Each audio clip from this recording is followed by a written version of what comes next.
बिस्मिल्लाहिर्रहमानिर्रहीम। आज हम स्टार्ट करेंगे अबाउट फर्स्ट ऑर्डर रिएक्शन। हम फर्स्ट ऑर्डर रिएक्शन की डेफिनेशन देखेंगे, उसकी काइनेटिक्स स्टडी करेंगे। इसके अलावा जो हमारे पास इसके स्टेप्स हैं उनको देखेंगे। तो फर्स्ट ऑफ ऑल जो है वो डेफिनेशन है।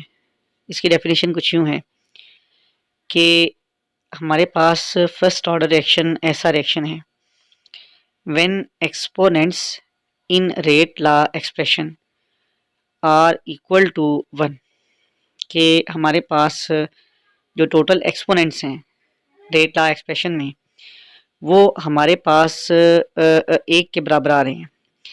ये एक रिएक्शन है, ए प्रोडक्ट में कन्वर्ट हो रहा है। अब जब रिएक्शन स्टार्ट नहीं हुआ, टाइम इज इक्वल टू 0 है, रिएक्टेंट ए और प्रोडक्ट 0।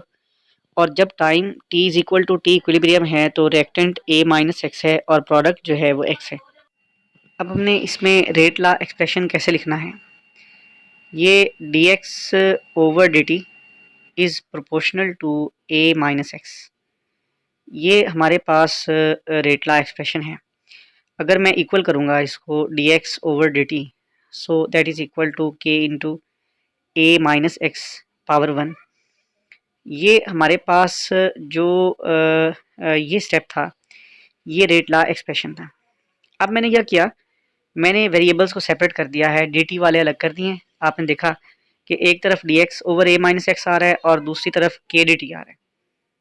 ये स्टेप हमारे पास सेपरेटिंग द वेरिएबल्स हैं। हमने वेरिएबल्स को सेपरेट कर लिया।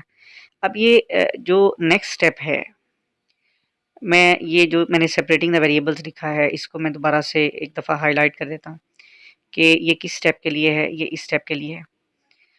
अब इस इक्वेशन को हम इक्वेशन नंबर 1 का नाम दे देते हैं। अब हमने देखना है कि इससे नेक्स्ट स्टेप क्या है।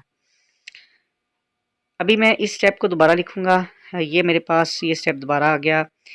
अब मैंने क्या करना है, इसकी इंटीग्रेशन स्टार्ट करनी है। मैथमेटिकल एक्सप्रेशन है जो बेसिकली किसी भी एक्सप्रेशन को सिंप्लीफाई कर देता है। लिहाजा अब अगर इसकी मैं इंटीग्रेशन करता हूँ इस इक्वेशन की, तो मेरे पास जो आंसर आ रहा है वो इस तरह से आ रहा है कि सबसे पहले मैं तो इसको इंटीग्रेशन का साइन दूंगा।